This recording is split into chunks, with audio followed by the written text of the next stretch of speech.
I can't be stressed out trying to carry a baby, because remember, your body doesn't necessarily realize that there's birth control pills and condoms. It thinks that sex is for procreation. All right. But we look at it due to recreation. Now, I will tell you, as associated with recreation. Now, before birth control pills, in ancient times, or before birth control pills, I mean, sex was very serious because it could always produce an offspring. So you had to look at it differently. And women look at sex primarily as procreation. And when a woman is young, she is looking for someone to procreate with, and she's looking for the strongest person in the tribe. All right, that's why women are going toward athletes or whatever, because they want to make sure that their offspring is strong enough to survive. Okay, and so oh, I see we have a question, but just hold on, Rebel, and I'll get to questions. So they want to make sure that their offspring is strong enough to survive. So they want to find the strongest male, and that's why athletes get all the women, the tall, dark, and handsome get all the women. They they can't help it. It's their biology. Now, luckily, my wife settled for me, so maybe I had some other characteristic that impressed her. But that's how you have to understand. We are part of nature. Okay, you got to understand that we are part of nature. So we act in a way to preserve nature. All right. So safety becomes priority. The female body requires feeling safe before sexual desire can activate. Again, they have to feel close to the man, they have to feel safe, or their body is not going to respond. When they have a hurricane going on, they don't they can't receive what the man is trying to give them. All right, because you have to look at it is that the man provides the seed and the woman provides the fertile soil. And when there's chaos, the soil is not fertile, and the woman will actually stop ovulating to make sure she doesn't have a baby when there is a lot of chaos. And that's why women who go through the infertility workup, a lot of times they don't get pregnant because it's so stressful. And once the infertility workup is over, then they have a baby because now the stress is gone. Now they're calm. Now the waters are still. And now they can accept the seed. And now the soil is fertile again. All right. What do you think about that so far, Rebel? Oh my goodness. Oh my goodness. There's so many things going on here. It's almost like it kind of contradicts each other. Like a man has to be stressful or performs better under stress, and a woman has to be calm. Well, what if you're not matching up at that time? I mean, like this one's stressed and this one's calm, and Well, now the thing is short-term stress will make a man want to have sex. Now I'll talk about it. Long-term stress, and when cortisol is there, consistently, a man's testosterone goes down because you have to think, okay, in nature, all right, if a man is fatigued and can't, be active, the body tries to conserve energy. So if it's a long-term stress, like even men at war, because they have a long-term stress, their testosterone goes down because the body is saying, "Hey, look, you're tired. You're in this situation where you could be killed and you're not going to be able to provide for this baby. So hey, look, I don't want you running around chasing women. So I'm going to take your testosterone away so that you'll conserve energy and don't waste it on sex, don't waste it on running around." So short-term stress makes the man want sex. Long-term stress takes away his testosterone. And I've seen many men come in my office who are on testosterone and they say, but I'm stressed out at work. I got my wife is, it's all kinds of things are going on. And they say, I don't know, my libido is down, but this testosterone isn't working. I test their cortisol. I guarantee you they're burnt out and their body has shut down testosterone because their cortisol is low. And in that case, their libido goes down. All right. I also say it's almost like God is like made had a joke. It's like, hey, look, this will be funny. Let me make men and women view sex differently, and let's see what happens. Because it is.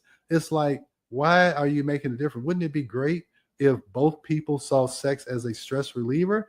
But hey, I don't know why, but that is just the way it is. Okay. So cortisol and progesterone tug of war in these women. All right. So the visible effects is that they have less libido. And the surface cause is either high cortisol or stress. But the underneath, what it really is, it's they don't have enough progesterone.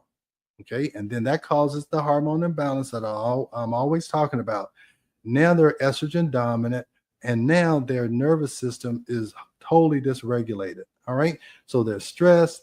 Then what happens is they lose the vaginal lubrication. They don't their vagina is not relaxed. So now sex becomes painful. Now your body always tries to resist pain or flee pain and go toward pleasure. And once a woman associates sex with pain, man, that's a tough thing to overcome. You can overcome it, but you have to make it pleasurable. And if it's not pleasurable, I don't care how much a woman loves her husband, she's not going to want to have sex. And that's more of a problem during menopause. And I'll talk about how you can overcome that also. All right. So I know we have a couple of questions. Should I let me go to the questions now, and then we'll move on. Okay. So the first question, what if a man has no imagination? that came in when you talked about, just mentioning, and they go there. Well, what happens if a man has no imagination? Well, then, that's a problem. I mean, what I'm saying is men are very visual, whether it's a true vision that they see. If a man sees an attractive woman with no clothes on or their body responds to it. Most men will. They will desire her, and then certain things can happen, and blood can go different places where it doesn't normally go or usually go. But that's what I'm talking about. Imagination is that a man can even imagine that, hey, I think my wife is going to have sex with me, and their body responds to it. So if your man has no imagination, I don't know. That's a problem, because that's how you create things. You have to imagine it first. It has to be something in your mind first in order for it to actually materialize. So I think we had one other. Can a woman's body make too much progesterone? What happens if it does? It's very hard for a woman to make too much progesterone. Now, you can take too much progesterone, you can be prescribed too much progesterone, but when you look at the menstrual cycle, the progesterone is made when you ovulate, and it's only made for the 2 weeks right before your period, because it's waiting to see if it needs to promote a gestation or not. So it waits around for 2 weeks to see if you're going to get pregnant. It reaches a peak. If you don't get pregnant, it goes away, and then you have another menstrual cycle, and it starts all over again. Now, a woman's body can make too much estrogen, or it can be exposed to too much estrogen. Now their ovaries don't necessarily make too much, but your fat tissue can make estrogen, and then you're exposed to so much estrogen in the food that you eat, in some of the cosmetics that you have, in the water that you drink. So it's hard to make too much progesterone, or hard to be exposed to too much progesterone, but it's easy to be exposed to too much estrogen. All right. These thoughts of procreation, are they imagined or actual thoughts? No, it's an innate desire. Women, and I won't say innate. I don't say all women. You can't say all about anything, because everybody's different. But the natural energy or blueprint of women is to look at sex as procreation, for procreation.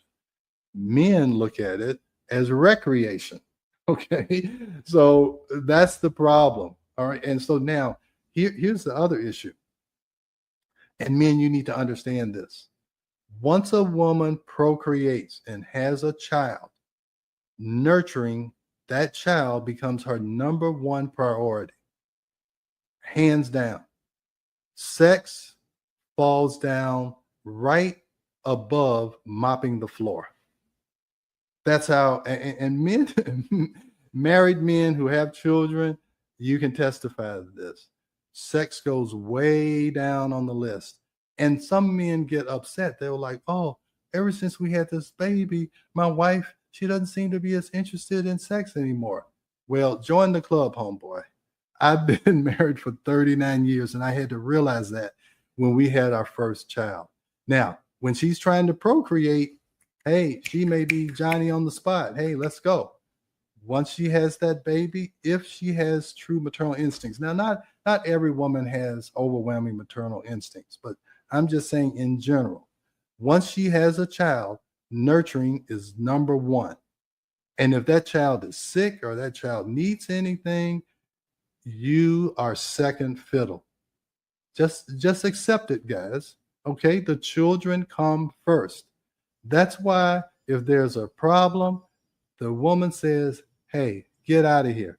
I can do it by myself. Now, men aren't going to say that usually. All right. And that's why you see all these single mothers. Their number one priority is nurturing. And they don't like to have other men in their house. They don't need them. Okay. They don't need them. All right. Now, a man, even if his wife passes away and gets divorced and now he's in the nurturing mode, he still is going to look for that fire to be cooled. Whether he does it himself or he finds someone else who can cool the fire, that's what's going to happen. Oh, all right, Dr. Taylor, we have one here. Now, this might turn into a whole different show. Oh boy, here we go. For another show. Now, Okay. we had someone ask this question. If a man has never had his own children, like if he is the stepfather to children, do you feel that they understand that they don't come first? The children still come first. He better understand. He better understand. Okay. That's why a lot of women will say, hey, look, I am not thinking about remarrying. I don't want another boyfriend until my children are out of the house. Okay. Because they don't want anything to disrupt their nurturing.